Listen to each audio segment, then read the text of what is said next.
okay, we are getting to the final phase of the first of many criminal trials for failed former President Donald Trump. Legal experts who are not personally friends with Trump are describing the closing argument from Trump's defense attorney as not good, failed, and very bad. There was a moment where there was a problem because Trump's defense lawyer tried to argue to the jury that they must consider that Trump might end up in prison if they convict him. And that is not something that you are allowed to do as far as closing arguments, to the best of my understanding, based on everything I've read from legal experts. And the judge had to actually interfere in this. Blanche tried to use as a defense in the closing argument, do you realize that if you convict my client, he may end up in prison? And of course, the jury is not to decide based on what the punishment may be.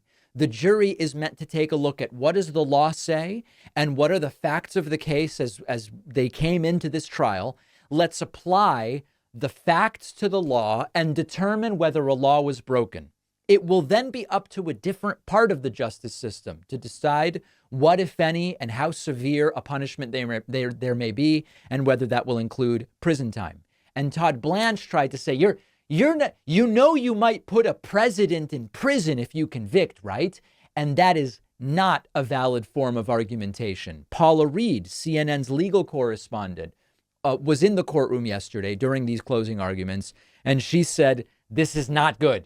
This was not going well. Let's take a listen to this report. Much back here with Kate Collins and Paula Reed, continuing to monitor. I mean, this line of closing argument, it's surprising.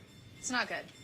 He started off strong, as we expected, that he would focus on the crimes that have been alleged here, which are the falsifying business records, right? Lay them out, put distance between those records and your client. This is something he does have to touch on right now. Now, apparently he is turning now to the recording Michael Cohen made of Trump that he said proves that Pecker would be paid back. Now, when it comes to the length of time he has spent on this argument that this was not done to help Trump in the 2016 election, this could prove in hindsight to be a mistake. He stayed way too long at the fair here, arguing things that just are not going to be believed by the jury. Now, some jurors are intently watching Blanche.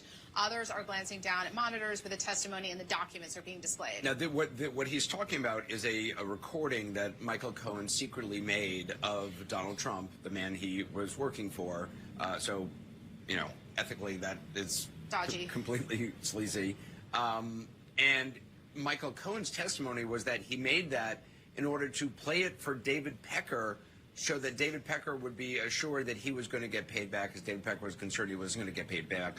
That argument makes very little sense to me. Yeah, very little sense. It does not speak well for Michael Cohen's credibility, surreptitiously recording a client without their permission. And then he's going to play it for his client's friend, who theoretically could then just tell Donald Trump, by the way, do you know your attorney just secretly recorded you? It doesn't. All right. So as you can see, not super impressed by the closing arguments. There was a point, as I mentioned, during which Judge Merchan, seemingly furious, scolded Blanche about making that claim about don't send my client to prison.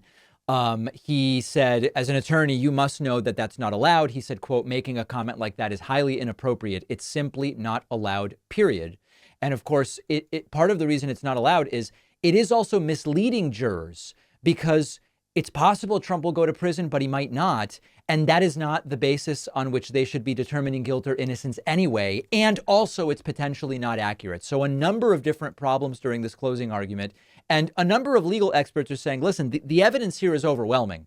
The question of Trump's guilt has really been resolved here, and it seems as though there is really no other way to interpret the evidence. The counterpoints that are being made by Trump's defense team are that the entire case is political in nature, that it's a witch hunt, that these are really accounting mistakes, that Trump didn't even really know or have involvement in this stuff, even though that seems to have been contradicted. And then the next question, of course, becomes what, if anything, will the jury make, whether they are supposed to consider it or not? We know that juries inevitably are impacted by the behavior of the defendant. What impact will Trump's behavior during the trial have? And that's a part of what I want to talk about next.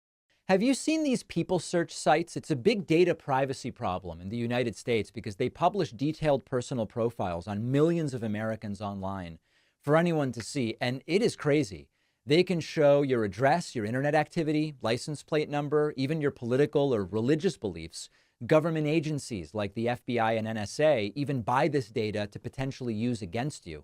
Our sponsor, Incogni, is the affordable service that will send automatic data removal requests to these data brokers who are required by law to comply. Incogni even follows up with the data brokers to make sure your data is permanently gone, and Incogni keeps you updated every step of the way. I use it myself. It is remarkable what they can get done for you. I barely get any spam and robocalls anymore, and these data broker lists are where they're usually getting that information. That alone makes Incogni worth it. And my audience gets 60% off. Go to incogni.com/Pacman and use the code Pacman. The link is down below.